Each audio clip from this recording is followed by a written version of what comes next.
তো গাইজ আজকে যে প্রেম কাহিনীটা বলবো এই প্রেম কাহিনীটা খুব ইন্টারেস্টিং লাগবে। তো গাইজ এটা কিছু বছর আগেকার ঘটনা এটা। তো আমি তখন কলেজে পড়তাম। তো আমি যখন কলেজে পড়তাম তখন কলেজে যখন পড়তাম তখন আমি কন্টিনিউ একটা মেয়ের সাথে রিলেশনে ছিলাম। রিলেশনে থাকার পরে রিলেশনটা কন্টিনিউ চলতে হয়, বা কোনো কারণে সেটা ব্রেকআপ হয়ে গেছে। আমি ব্রেকআপের রিজনগুলো আমি তোমাদের সাথে বলছি না। তো আমার ব্রেকআপ হয়ে গেছে। তো ব্রেকআপ হয়ে যাওয়ার পরে আমি একদিন, মানে হয় না যেটা ব্রেকআপ হয়ে যাওয়ার পর একটা একজনের সাথে যদি খুব একটা রিলেশন থাকে তো তার সাথে ব্রেকআপ হয়ে যাওয়ার পর একটু খারাপ লাগে। তো আমি সেই মুডে সেই ডিপ্রেশনে ছিলাম।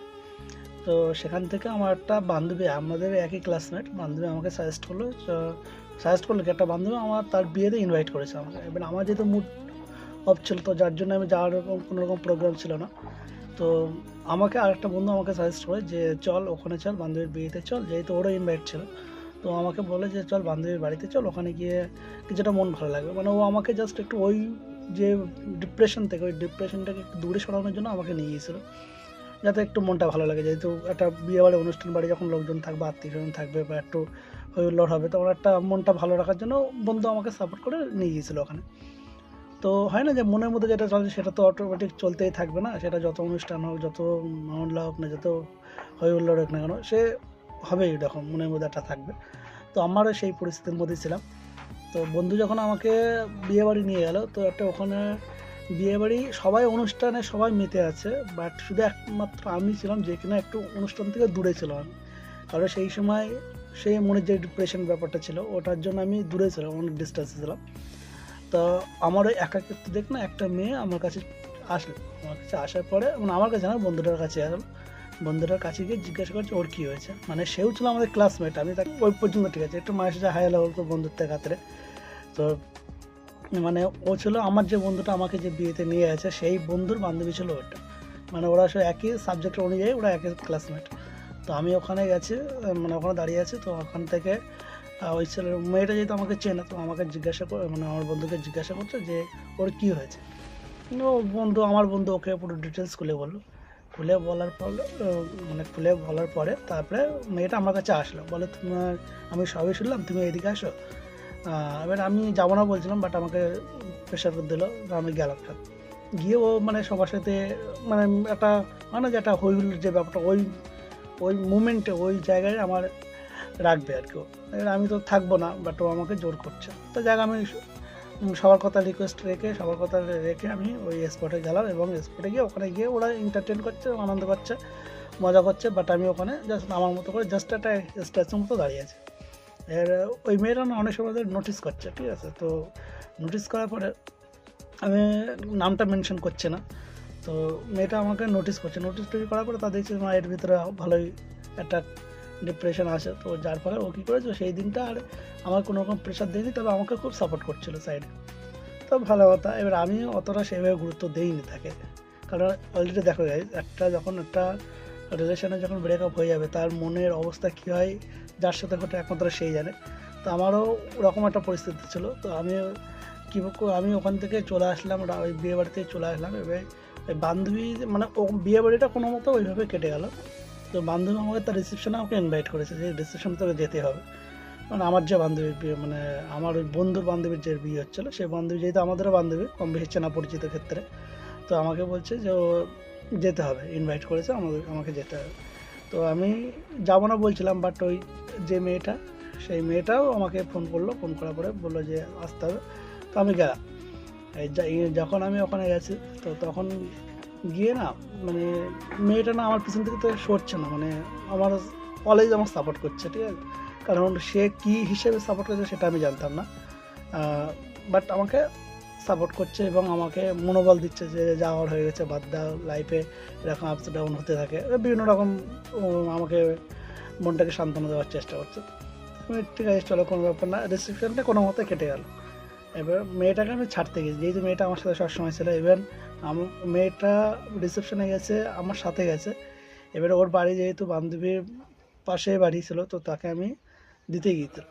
তাকে আমি দিয়ে এসেছি, দিয়ে আসার পরে না, যাক, ওই ক্ষণিকের জন্য ওই যে বিয়ে প্লাস রিসেপশান, তারপর ওই যে ওকে বাড়ি ছাড়তে যাওয়া, ওই কিছু সময়ের মধ্যে না এটা কিন্তু আলাদা, মেয়েটার একটা চোখে একটা অন্য কিছু দেখলাম আমি, মানে যেটা নোটিস করে দেখলাম, যেটা হয়তো কোনো একটা দিক থেকে আমার মনে হচ্ছিলো সে আমাকে মানে আমাকে লাভ করে, আমাকে ভালোবাসে। তো আমি ওটা না সিরিয়াসভাবে নেই না, আমি সিরিয়াসভাবে ওটাকে নেইনি। তো আমি ভাবছি যে যদি তাই হয়, এবারে আমার যেহেতু ওই সিচুয়েশন, আমি বলো অন্য মেয়ের সাথে কী করে অ্যাফেয়ারে যেতে পারি আমি।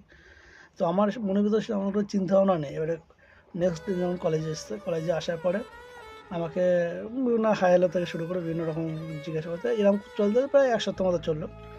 তো ১ সপ্তাহ চলার পরে না, তো আমাকে বলছে, মানে আমাকে হিন্ট দিচ্ছে, ডিরেক্ট বলছে না। তো গাইস তোমরা একটা জিনিস দেখবে, মেয়েরা কখনো ডিরেক্ট বলে না, খুব কম মেয়ে আছে যারা কিনা ডিরেক্ট বলে। কিছু কিছু মেয়ে হিন্ট দিয়ে দেয়, তোমাকে বলতে হবে। তো আমাকে প্রচুর পরিমাণে হিন্ট দিচ্ছে, বিভিন্ন তার অঙ্গি ভঙ্গির মাধ্যমে, মানে ইশারার মাধ্যমে, কথাবার্তার টোন শুনে আমাকে হিন্ট দিচ্ছে। আমি তবুও সিরিয়াসভাবে নিইনি। তো আমার একটা বান্ধবী এসে বলছে যে তোর সাথে রিলেশন করতে চায়। কারণ আমি ব্যাপারটা শকিং হয়ে গেছি, বাট আমি অ্যাকসেপ্ট করতে পারছি না। অ্যাকসেপ্ট না করার কারণটা তোমরা অবশ্যই কাহিনিটা শুনেই বুঝতে পেরেছো। এবার মেয়েটাকে আমাকে প্রেশার দিচ্ছে না, বাট আমাকে যত আমি না বলছি তত মেয়েটা আমার কাছে আরও কাছে চলে আসছে। আমি ব্যাপারটা না, আমি মানে তখন কীভাবে না বুঝতে পারিনি। তা যাক, এটা ওটা করে আলটিমেটলি একটা রিলেশন তৈরি হলো আমাদের দুজনের ভিতরে। তার রিলেশনটা তৈরি হওয়ার পরে আমি যখন তার সাথে রিলেশন যাওয়ার পরে, মানে তার হয় না যে আমি এক্সের ভুলে নিজের যে প্রেজেন্ট যেটা আছে, সেই প্রেজেন্টটাকে আমি আঁকড়ে ধরার চেষ্টা করছি। কারণ আমি বুঝতে পারছি যে না, সে গেছে, বাট যে আসছে সে, আমি না বলা সত্ত্বেও সে আমার সাথে রিলেশন করতে চায়। ইভেন সে আমার পরিস্থিতি জেনে আমার সাথে রিলেশনশিপে যেতে চায়। তো আমার কোনো একটা দিক থেকে মনে হলো যে না, সে আমাকে ভালোবাসে, হয়তো অ্যাটলিস্ট সে তার মতো হবে। তা এইভাবে বলে আমি তার প্রপোজালটাকে আমি অ্যাকসেপ্ট করলাম। ইভেন আমরা দুজনে আবার লাভ রিলেশনে গেলাম। যাওয়ার পরে তো আমি সত্যি কথা বলতে গাইজ, আমি তার ভিতরে একটা আলাদা একটা রাস্তা খুঁজে পেয়েছি, বেঁচে থাকার একটা রাস্তা খুঁজে পেয়েছি। কারণ ব্রেকআপ পর্যায় থেকে আবার সেখান থেকে রিকভার হওয়া, কেউ একজন মানসিক সাপোর্ট দেওয়া, তো আমি না একটা মানে আচ্ছা একটা মানে রাস্তা পেয়েছি, তাগিদ পেয়ে গেছি আমি। ওখান থেকে রিলেশনটা কন্টিনিউ হচ্ছে, যা কম বেশি আমাদের দুজনের ভিতরে বন্ডিংটাও ভালো হচ্ছে, দুজনের ভিতরে একটা মানে রিলেশনটা আরও বেশি লং টার্ম হয়ে যাচ্ছে। এবার ওখান থেকে আমি সিদ্ধান্ত করছি যে যদি এক্সের মতো হয়, মানে আমার পুরনো যে প্রেমিকা ছিল যে তার মতোই যদি হয়, তাহলে মানে আমি কি হলো, সেই সময় মাথায় বিভিন্ন রকম কোশ্চেন খেলছে। আর আশা করি তোমরাও যাদের সাথে এমন ঘটনা ঘটেছে তোমরা জানো যে সেই সময় পরিস্থিতিতে কী হয়। তো যাই হোক, আমি একটা চিন্তাভাবনা করে তার প্রপোজালটা অ্যাকসেপ্ট করার পরে রিলেশনটাকে কন্টিনিউ করছি। তো কন্টিনিউ করতে করতে গাই, সত্যি কথা বলতে টার্ন মুভমেন্ট যেটা বলে একটা রিলেশনে, সেটা গাইজ ভিডিওটা দেখতে গেলে তোমাদেরকে চ্যানেলটা সাবস্ক্রাইব করে রাখো। কারণ এটা ভিডিওটা অনেক লং হয়ে যাচ্ছে, বাট আমি নেক্সট একটা মানে এর পরের যে পার্টটা দেবো, এই ভিডিওর যে পরের পার্টটা দেবো, সেই পরের পার্টে তোমরা দেখি নিয়ে তারপরে ঘটনাটা কী হয়েছে। তা এত সময় তোমার চ্যানেলটা সাবস্ক্রাইব করে রাখো, ভিডিওটা ভালো লাগলে অবশ্যই লাইক করে রাখো।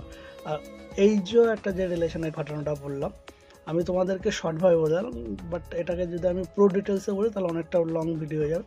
যার জন্য আমি শর্ট করে বলে দিলাম, আশা করি যারা বোঝার তারা ঠিক বুঝে গেছে। তো নেক্সট পার্টটা দেখতে গেলে চ্যানেলটা সাবস্ক্রাইব করতে হবে, আর ভিডিওটা যদি ভালো লাগে লাইক করে দিও। আর যাদের সাথে এমনভাবে একটা ঘটনা ঘটেছে বা এমন সিচুয়েশন যাদের ভিতরে ক্রিয়েট হয়েছে, তারা অবশ্যই প্রচুর শেয়ার করে দিও। দেখা হবে পরের পার্টে।